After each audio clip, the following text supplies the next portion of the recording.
This has been an incredibly busy week in the world of podcasting, seemingly for many people. The world of artificial intelligence has grown in the medium, and yet very many real people have been creative and making waves. From my own very real journey, I have recorded a great discussion with Head of Podcast at DGM, Mr. Jamie East. I have recorded as one of the hosts of the Beatles-related show When They Was Fab, and I've recorded as a co-host of Toppermost of the Poppermost. I have experimented and failed once more with trying to use video, possibly as a consequence of not understanding the tech side of it. That was an issue I had with media training back in the late 90s as well. Anyway, I'm Martin Quibell, known to my friends as Marv, and this is Pods Like Us Chronicles. On Tuesday, I was lucky enough to speak with DGM's head of podcast, Jamie East, all about his own show, Bad Blood, Life of a Cancer. Following now is my conversation with Jamie, but with a warning before it starts that there is some bad language used that may cause offence. Now, I made the editorial decision to leave it in there, and I apologise for any offence caused. If you want to, then you could probably skip the next 22 minutes if that is the case.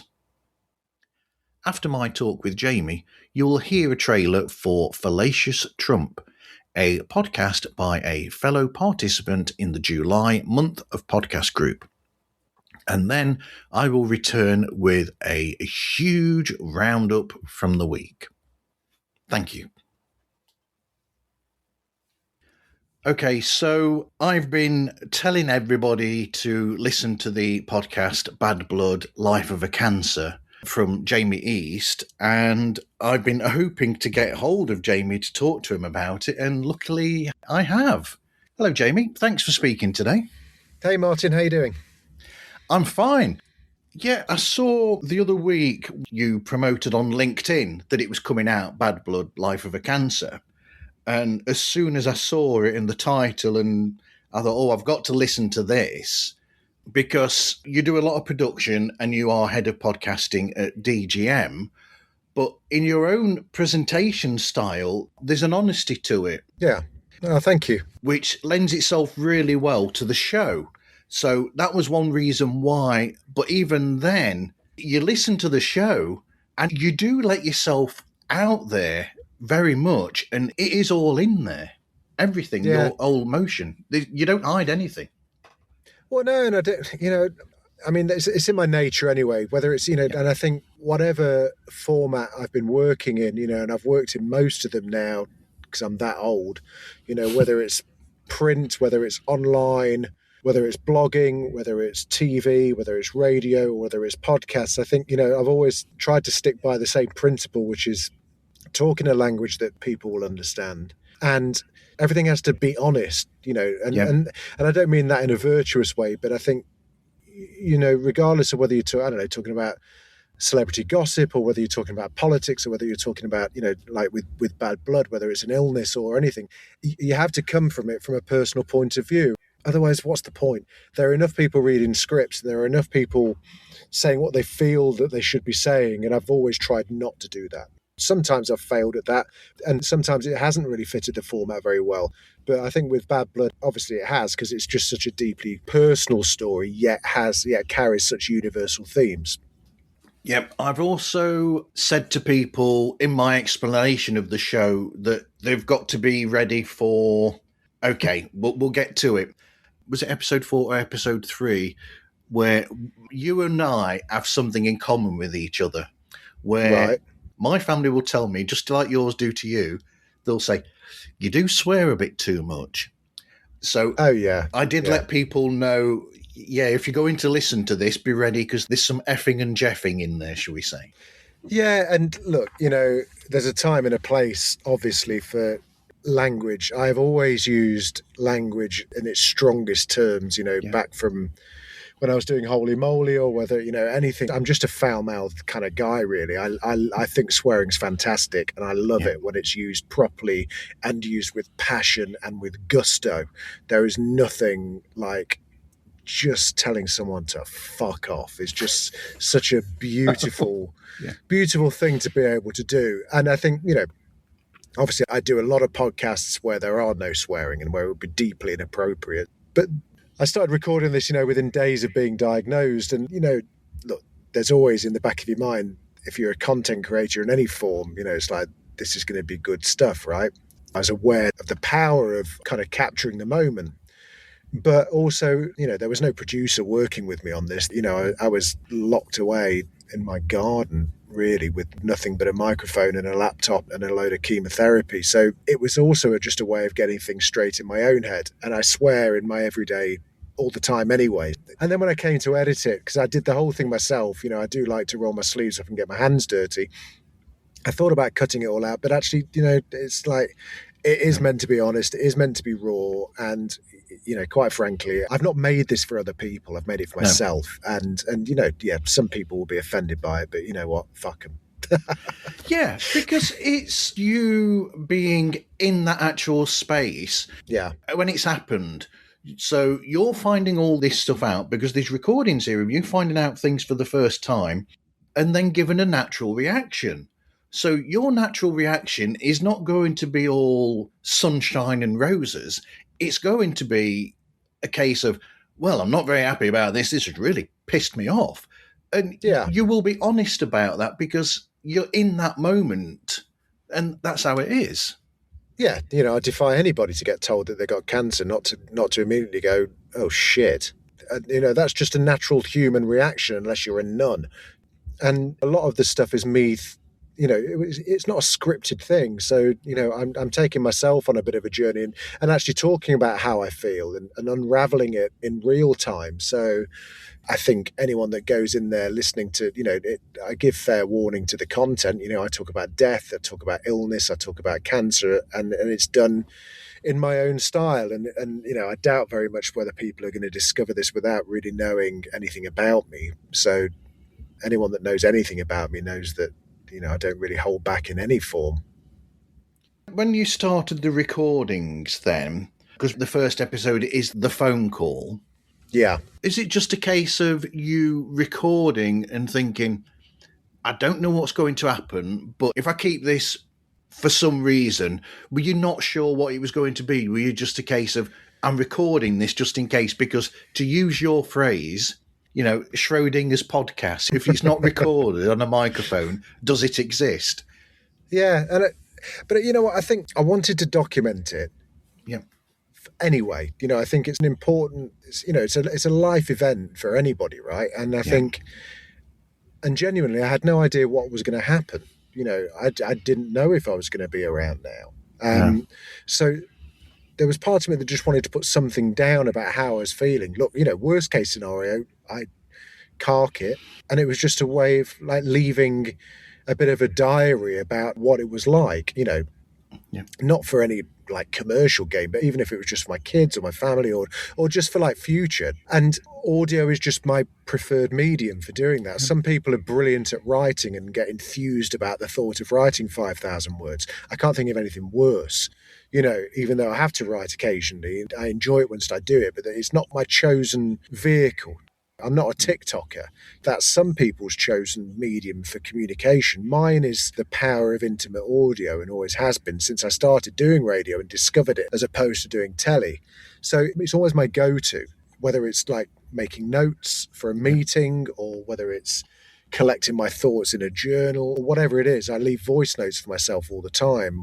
Even if I'm sending people long text messages, I'll use the transcribe button on my phone to do it rather than sit there typing it. I just prefer talking. So it was always just like, well, just get it down, because once you've got it down in audio, you can do whatever the hell you want with it, right? It could become a written piece. You could turn it into animation or a video or anything. You can do anything nowadays. So, but you have to get the first draft down somewhere. And that was the best way of doing it. But what else as well is that because of how you are naturally, there is humour in there, and some of the things that you come out with are humorous, such as, I'll be honest, I would also have said to that man, "Oh, you're the best a man can get." Wouldn't we all? Yeah, he didn't find it very funny. But if you got a name like Mr. Gillette, what do you expect, eh? Yeah. That's right. But what's important is, so you've got that humour in there that you place into it because it's just naturally who you are. Yeah. And it makes it easier to listen to as well, as opposed to all the, Thanks. I mean, you're talking about chronic myeloid leukemia. Is that it? Yeah. Not exactly a font of comedy. Yeah. No. But it helps that you have these natural moments from you where you put in these bits of humour. Even when you've put like the recordings that you've made, there are bits of humour in there between you and the people that you're speaking with as well. Yeah.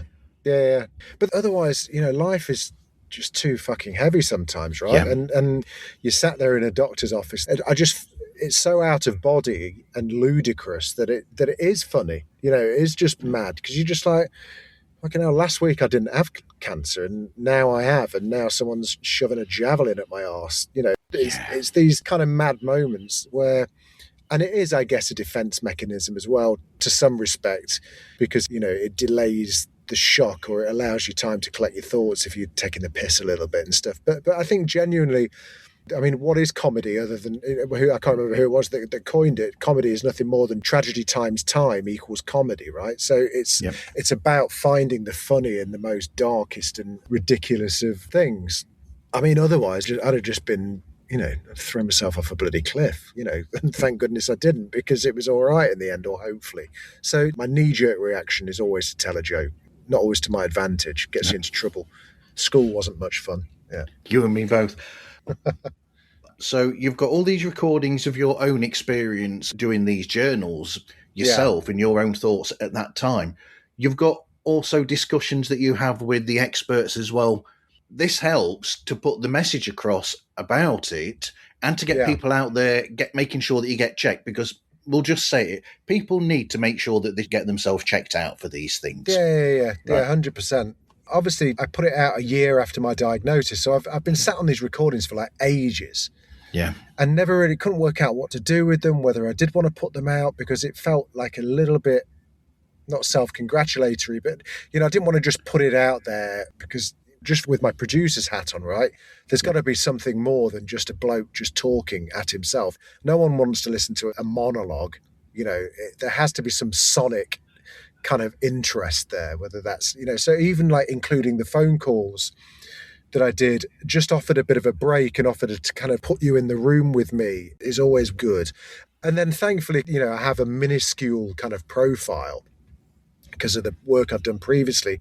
When I talked about my illness on socials, Leukaemia UK got in touch and offered this fantastic opportunity, which, I'm very grateful for, and was to send me up to Glasgow to meet their researchers and to have a tour of the labs and stuff, which was mind-blowing, really, because they're there looking at bone marrow with all the pipettes and stuff going on. So it was good to feel as though I was doing something practical about it. And just the chance to speak to these incredibly clever people who are dedicating their professional life to saving my personal life is pretty mind-blowing. So once I'd kind of been there and recorded those guys and remembered that I'd recorded the first phone conversation with my consultant, just from a producer's point of view, I could see a path through to making something interesting to listen to. You know what I mean? Yeah.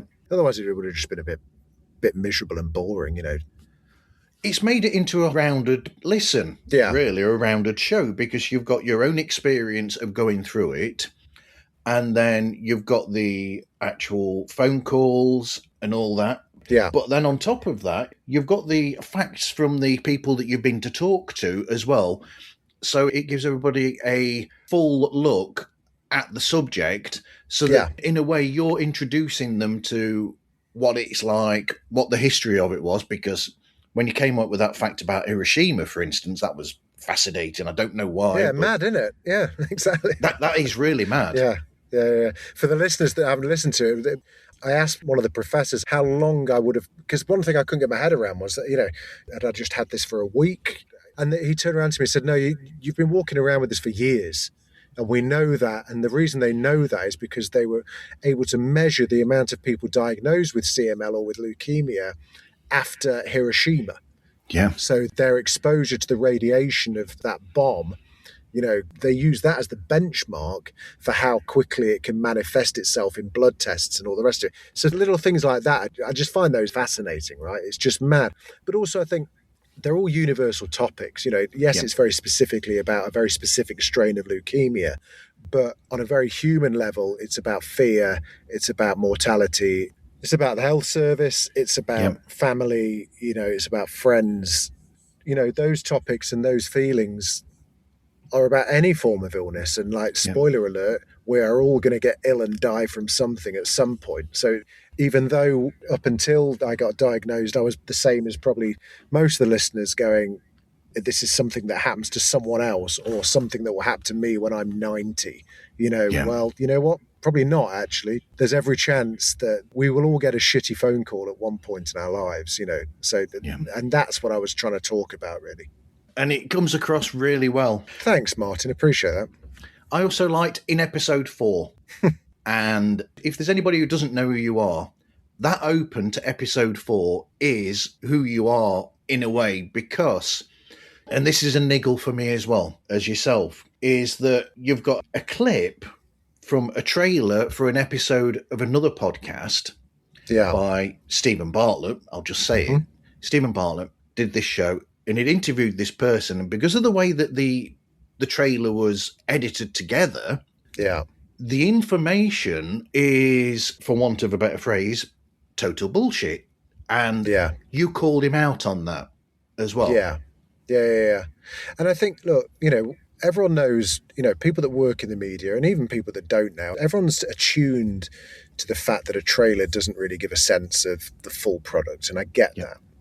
But that doesn't make it right. And I think there's a world of difference between a trailer for the new Avengers film not giving away who the secret hero is at the end, to editing your wellness podcast or anything together to make it sound far more dramatic than it actually should be, or to offer hope when actually that's false hope. And I think that's my problem with it, is that, as I said in the episode, he used to be really good. Yeah. And there's a whole nother wormhole that we can go down in terms of this is what happens when you follow the data rather than follow your editorial judgment, right? I think, and I think that's where he's found himself in. And he's not alone, though. It's this whole culture now of everything's extremities, and there's this. It's the undercurrent of conspiracy, I think, that I have a problem with, which is that, big pharma don't want you to know about, going outside might be able to cure blood cancer, which is just such a ridiculous kind of sentence to utter. But that was the insinuation in the clip that I used in the podcast. And what gets me angry is that there are very clever, very great people working tirelessly to make sure that people live as long and as healthy life as possible. And at some point, we're all going to need them, and I guarantee when the shit hits the fan for us all, the first person you will want to speak to is a doctor, not a fucking Love Islander. I guarantee that. And so we're putting these podcasts on a pedestal that offer nothing in the way of sound medical advice. And I just think that's it's just such a mad era. And I think we'll look back on it in 20 years and just wonder what the hell we were doing. Absolutely. So the show episode 4 finishes. I could talk for much, much longer on this, I'll be honest, but time is of the essence. Episode 4 finishes, and you've had your 1-year anniversary from finding out, and you've got through it, and you're better now, would we say? Well, no, I mean, I've still got it. It's a lifelong illness, and it's something that will hopefully, there are two phrases that I hear a lot on the CML forum, so to speak, is that if you're going to get a cancer, it's the best one to get, and also I'll die with it, not from it, which, I'll take both of those statements. Thank you very much. That's great. So I'm still undergoing treatment. I'm still getting regularly tested.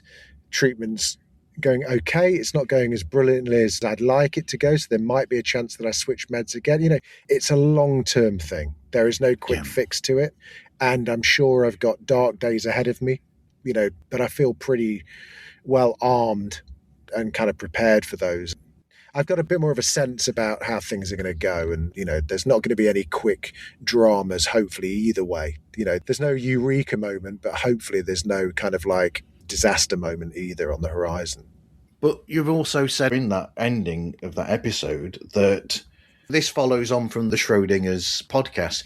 After you've said that, you then say you got to put on your big boy pants. I think that's the phrase that you use, just get out there and live.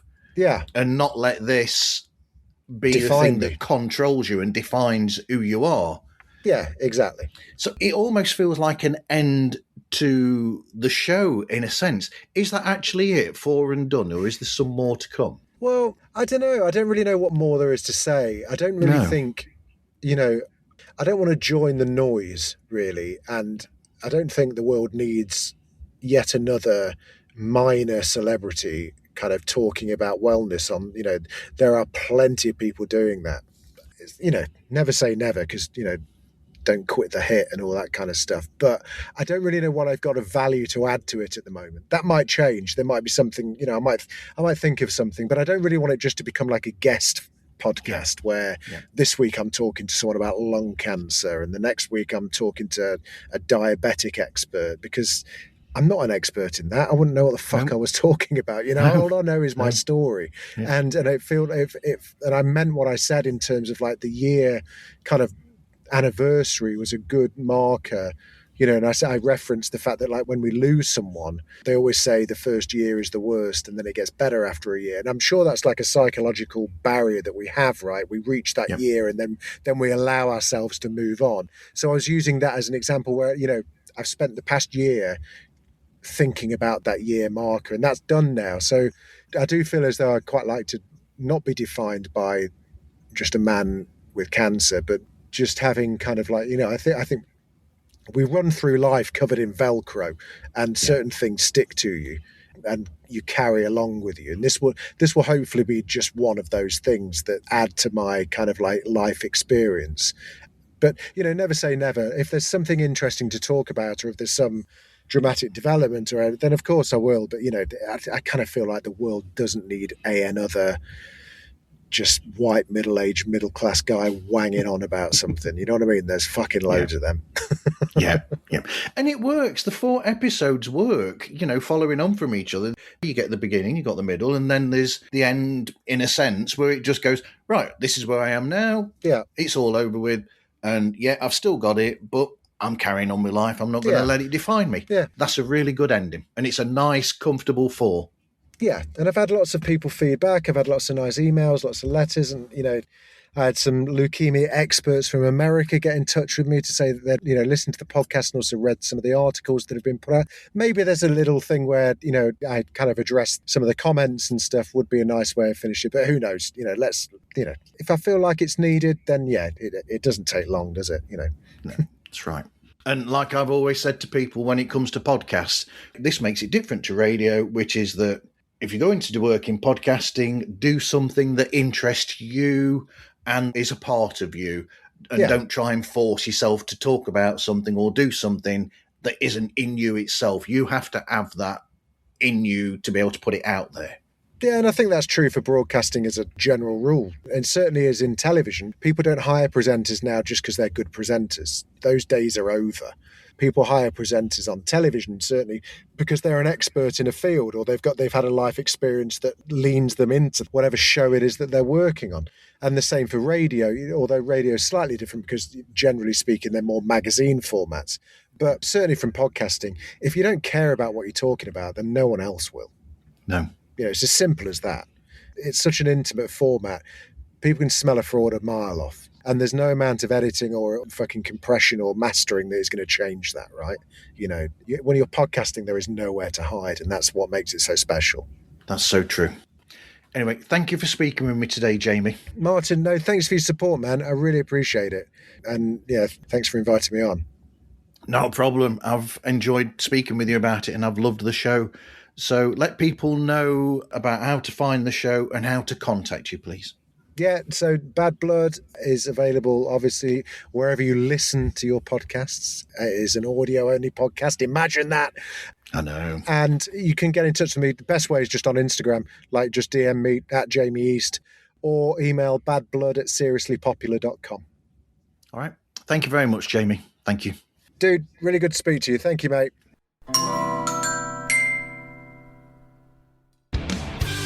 Hello and welcome to Fallacious Trump, the podcast where we use the insane ramblings of Donald Trump to explain logical fallacies. Nobody loves the Bible more than I do. Every episode we pick a fallacy, explain how it works and show you how to spot it. In Trump, in UK politics, in pop culture. It's educational, it's funny, occasionally it's both at the same time. We also play fake news. I give Mark 3 Trump quotes, 2 are things that Trump actually said, 1 I made up. Mark has to guess which one is fake. I'm a smart person. Yeah, it's much harder than it sounds. And then we wade through the latest political madness so you don't have to do it alone. Think of us as the friends who read the news so you can just sit there going, he didn't. He did, though. He always did. The world is quite mad right now and we can't fix that. But we can help you understand how the madness works and make you laugh about it, which is almost as good. YouGov asked, could you beat Donald Trump in a fight? Search for Fallacious Trump wherever you get your podcasts. That's right. Go home to mommy. Bye. Bye. On Sunday, the Chronicles episode went out finally, and a long episode it was too. I can see this one going the same way. Thanks to being sent a link to this by Stephanie Fuccio, I read an article from the 10th of July by Mia Karaki posting under the fabulous name of Robots Ate My Homework. That was all about what you can do with the ideas and shows from your back catalogue in order to utilise them to their best potential. Using a real-world example from the past that involved an archive curator, it was full to the brim of real-world applications to help you make more content. I'm quoting a phrase from Janelle Wheeler of Comic Book Nation there, more content. On Sunday the 12th of July, Dave Campbell was telling us in a Substack post about the meetups that he's been a part of with other podcasters. Congratulations on 3 years of doing that. Wow. I'm pretty sure that once you sign up to it, you will be told what the secret handshake is. Just tell them that Marv sent you. Unfortunately, it's a post and not an article, so there is no title to quote. That is how Substack works. On Monday the 13th of July, the episode of Podmastery saw the legend that is Neil Velio ask the question of whether it is necessary to try and be everywhere at the same time, and to do everything.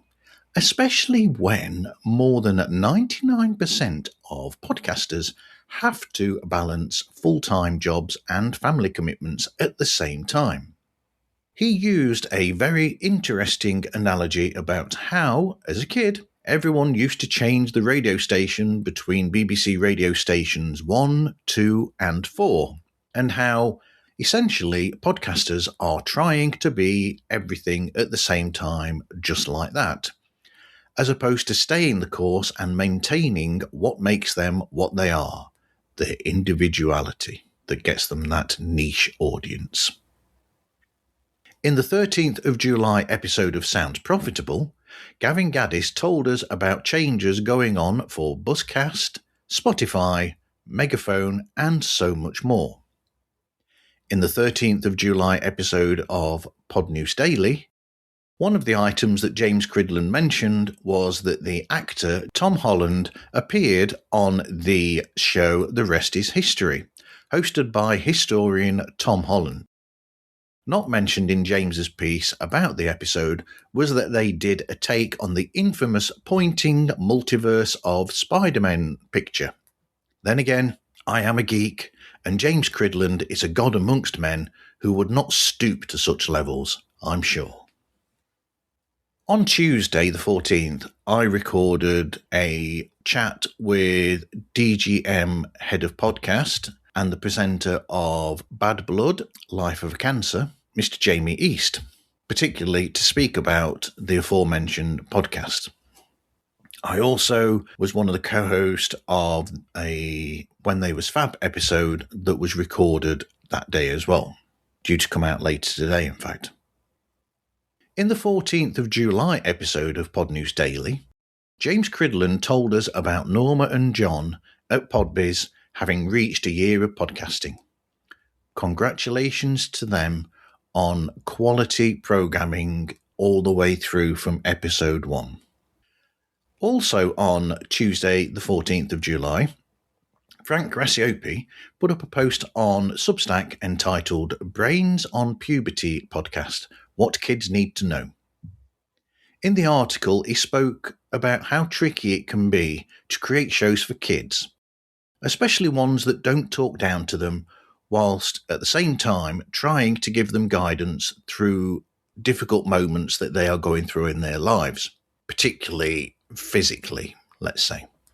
With an emphasis on the Brains on Podcast group, he gave a great write-up to the wonderful work that they do on all of their shows, with their newest show, Brains on Puberty, being a good one. In the show, they offer advice and information to those approaching puberty or going through it. Attached to this was a link to a superb piece that Frank wrote on Monday the 13th for Forbes, entitled Podcasts That Help Us Deal with Life and Its Challenges. I was happy to see my friend Matt Gillooly mentioned with his superb show The Life Shift, as well as another friend, Jenica Sadwani of Multispective, among such a great list. Let's face it, Frank always chooses some inspired shows as examples of his articles. I love the quote from the Forbes article in question, actually, where he said, "While podcasting grows like weeds in a field where Roundup is banned, the most visible podcasts, such as celebrity interview shows or true crime shows, do not exemplify or fully leverage the foundational potency of the medium." In the article, How AI Helps Me Focus When My Thoughts Move Faster Than My Fingers, from Tuesday the 14th of July, Stephanie Fuccio told us how if we have so much in our heads at the same time, all of which is fighting to be heard, then LLMs can be useful to tidy it all up. Despite Stephanie saying that the article is very personal, I believe it to be something that everyone that I know in the industry will get something from. In a way, I wish that I knew how LLMs can take the backlog of episodes that I've got and edit them to my specifications. Light edits for Pods Like Us standard episodes, slightly tighter edits for Chronicles episodes, and incredibly tight edits for Toppermost of the Poppermost, if you please. On Tuesday the 14th of July, Dave Campbell told us about different and innovative ways to use feed drops, where you post other shows' product into your feed. It's a fabulously researched and written article. Also on Tuesday the 14th of July, Imran at Good Pods told us the 5 most viewed shows on the service. Most viewed. As Calaroga's favourite Meghan is only at number 5, and Adam Buxton is at 3, with no sign of Oprah, Rogan, or Digging It. What could possibly beat out all of those? Read the piece and find out. Also, subscribe to Imran, because his articles are great reads. You can find Imran from Good Pods on Substack under the cool name of Captain Ron, the name of a Kurt Russell character from a 1992 film of that same name, if anyone is interested. It's actually one of his films that I've never seen. On Wednesday the 15th, John McDermott of Calaroga Shark Media released his newsletter once more under his great username of Media Thoughts. It is so full to the brim that I feel as though much of the forthcoming Pod Bites newsletter probably tells you too much. He started with a fun mention of the Cylons from Battlestar Galactica, which made me think of the pun I made in the Pod Bites newsletter from the day before, where I spoke about Ryan Seacrest and then changed it by saying Seacrest. I was hinting at the old television series Sequest DSV there. Humour is obviously something that you don't come to Marv for. That would be James Cridland and Sam Sethi on Pod News Weekly Review. I must say things from that show eventually so that I end up getting repost on socials from Pod News. Add to that the fact that I need to start quoting more from Sounds Profitable as well. Might get the numbers up. Also, in John McDermott's newsletter, he spoke of parasocial relationships, which the episode of Pods Like Us that went out on Wednesday with Alberto Batella of RSS.com, that also touched on that subject among many other things. Plug, plug. John also told us about an imaginary James Cridland offering him advice, which came back to explain the Battlestar Galactica thing at the beginning of the piece. You know, John is such a great writer, whereas I just waffle on. I've written a script for this and I'm waffling on as well. Quickly heading back for a moment to Sequest DSV, I wish good luck to former cast member Stacey Hyduck, who is up for an Emmy for her role in Days of Our Lives. In the 15th of July 2026 episode of Into the Podverse, Tony Doe told us about the importance of discoverability on LLMs like ChatGPT and how to pivot towards that. Tony also introduced us to the show Twizer, which is a very different chat show because instead of it being a normal conversation, the whole thing is done as a rap. So questions and answers all have to go in that sort of format. Rhyme and rhythm throughout. Yo dog.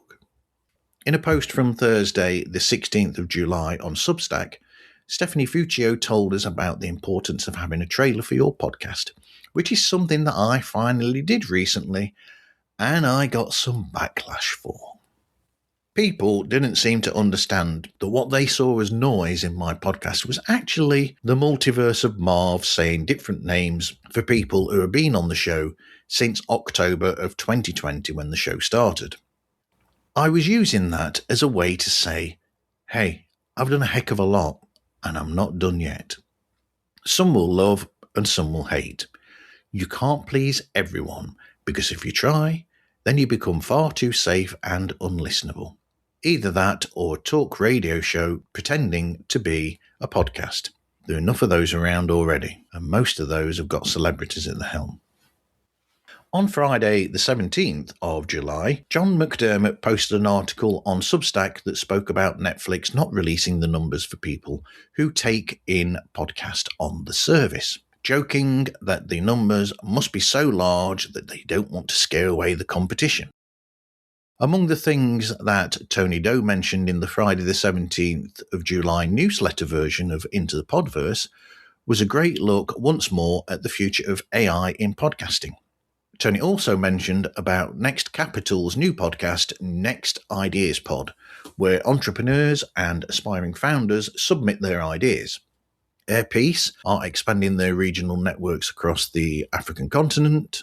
Oikea Production have started up workshops to help podcasters across Africa, and the Nigerian creative economy is substantially growing. Into the Podverse is another newsletter that I think all of my friends will get something from every single Friday that it is released, because there is so much more and I don't want to spoil it by saying everything that's in there. Plus this would be incredibly long. Saturday the 18th was basically me catching up with many of the articles that I've mentioned here, as well as shows.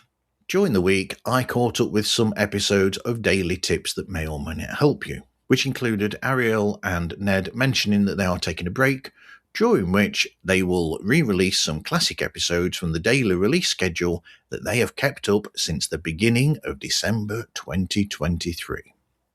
After the upcoming sign-out, you will hear another trailer, this time for another fellow participant in the July podcasting month group, the show Sports Are Dumb. So with that, I wish all of you podders the best. Pods Like Us is available anywhere that podcasts can be found, and all of the links to the social media and email are available on the opening page of themarvzone.org. The show is distributed and sponsored by RSS.com, and we thank them for their support. Please rate and review the show on the platform that you are listening or viewing the episode on. All feedback is gratefully received, as it helps to know if there is anything that needs to be looked at. Thank you for listening, and I hope you listen again to another episode of Pods Like Us Chronicles.